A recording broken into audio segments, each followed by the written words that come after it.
Look at that abandoned old man. He must have been a bad person. Nobody visits him. He's gonna die alone. At San Lucas Hospital in room 302, there was an 87-year-old man named Alfredo Mendez. He had been admitted 3 weeks earlier with severe pneumonia.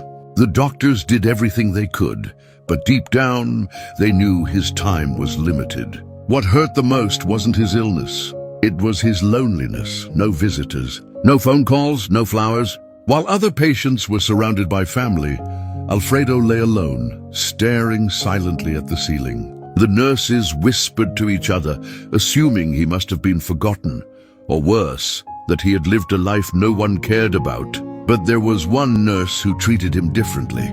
Her name was Julia.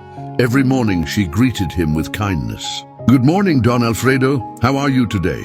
He would smile weakly and reply, "Better now that you're here." One afternoon, while organizing his belongings, Julia found an old wallet. Inside was a photograph of a young man in a teacher's uniform, surrounded by smiling children. On the back, it read, Municipal School Villa Esperanza, 1978. Professor Alfredo. There was also a newspaper clipping. The headline read, Heroic Teacher Saves 23 Children from Fire. The article explained how Alfredo had entered a burning building 4 times, rescuing children one by one, risking his own life to save theirs. Julia realized something shocking. This lonely, forgotten old man was a hero.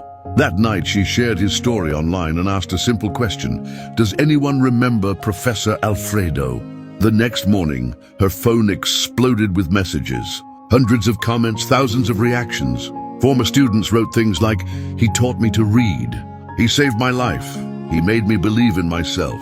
And then they came. Dozens of people filled the hospital. Flowers, cards, tears, gratitude. One woman entered his room crying, "Professor, it's me.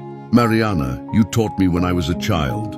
Alfredo opened his eyes and whispered her name. More people followed. A doctor, a lawyer, a businessman. All of them had once been his students. All of them were living proof of his impact. Alfredo cried and said softly, "I thought you had forgotten me."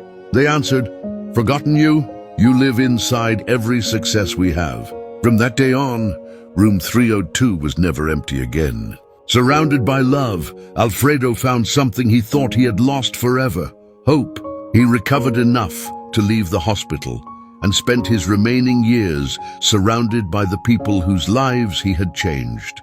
When he finally passed away, more than 500 people attended his funeral. On his tombstone were simple words, Alfredo Mendez, teacher, hero, father of hundreds, because the greatest legacy isn't wealth, it's the lives you change. And sometimes the people who seem most forgotten are the ones who were never forgotten at all.